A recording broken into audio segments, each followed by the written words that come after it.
The ideas behind this rebellion were justified by John Locke. No, the other John Locke. Locke's most famous works on government are entitled the Two Treatises of Government. The first treatise is a long work that disproves every single assertion Hobbes made in justifying the divine right of the king. The second treatise, which is much shorter, set up a new basis for government, using Hobbes's thought experiment of the state of nature and the social contract. But in Locke's version, people are reasonable and exist in a perfect state of liberty, equality, and have natural rights.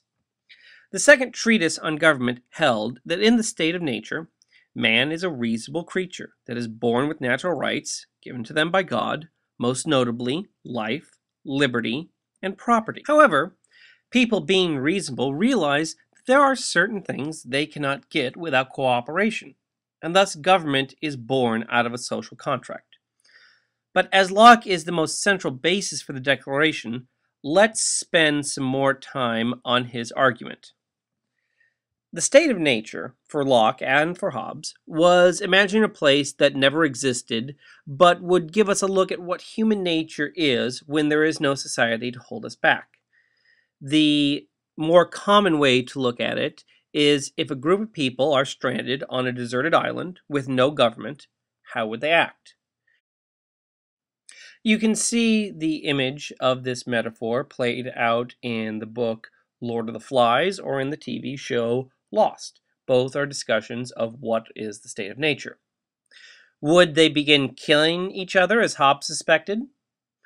Locke stated, however, that while humans do have a darker side, which can come out, we also have reason and compassion. And being reasonable creatures in the state of nature, people would, for the most part, be civil and treat each other with respect. One of the reasons why reasonable people would treat others well is because we recognize that we all have natural rights. Locke's three main natural rights are the right to life, the right to liberty, and the right to property. As we are human beings, we have a right to live our lives, as we have free will, we have a right to live the lives we want to live and suffer or enjoy the consequences of our actions. That is the right to liberty. Finally, Locke argued that as no one owned anything in the original state of nature, when people first got there, anything they worked to get was then a mix of the thing that no one owned and the labor of the person who worked to get it. This labor consisted of both the physical labor and the creative genius that required this creation or this work. Thus, as part of it belonged to the worker, and no one else had claim to it, that which a person worked for belonged to them, the right of property.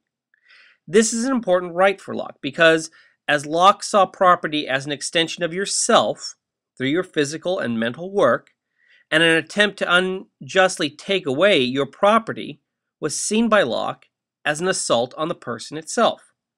This wasn't just in terms of personal theft or fraud, but he saw unjust taxes as an assault on property, and thus an assault on the person, as violent as if that person had been murdered.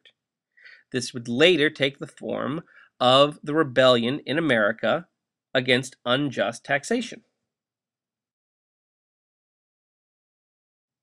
You're probably wondering why there's a difference between Locke's rights of life, liberty, and property and the more familiar rights of life, liberty, and the pursuit of happiness that are listed in the Declaration of Independence.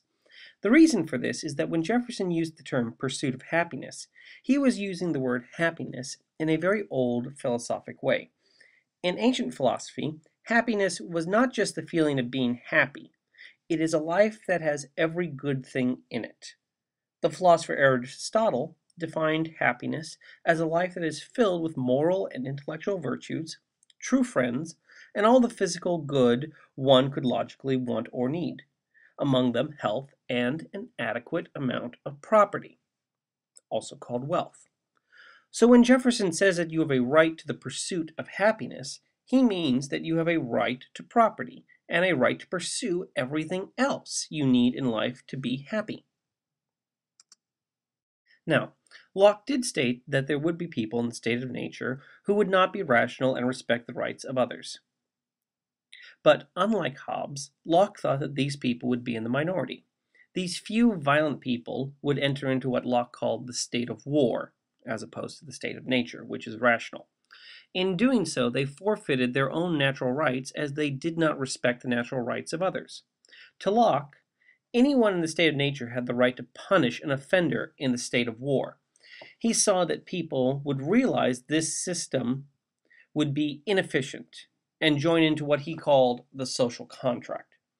The social contract sets up a system of government. Under the social contract, the public gives up a few of their rights, a few liberties, like the freedom to drive on any side of the road, and a few of your rights to property, i.e., having to pay reasonable taxes to keep the government functioning, with the intent of protecting the rest of those rights. We give up a small amount of our rights to protect the rest of our rights. This is the heart of the social contract. However, as with any contract, both parties need to keep up their end of the bargain. The public gives up some of its rights to exact justice on a whim, and the government guarantees that it will protect the rights of the public.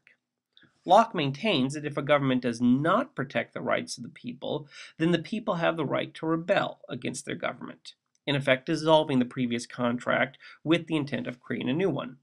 This, Locke thought, was the justification against King James II that put William and Mary on the throne of England and created the English Bill of Rights. This was also the eventual justification for the rebellion against King George III by the American colonists.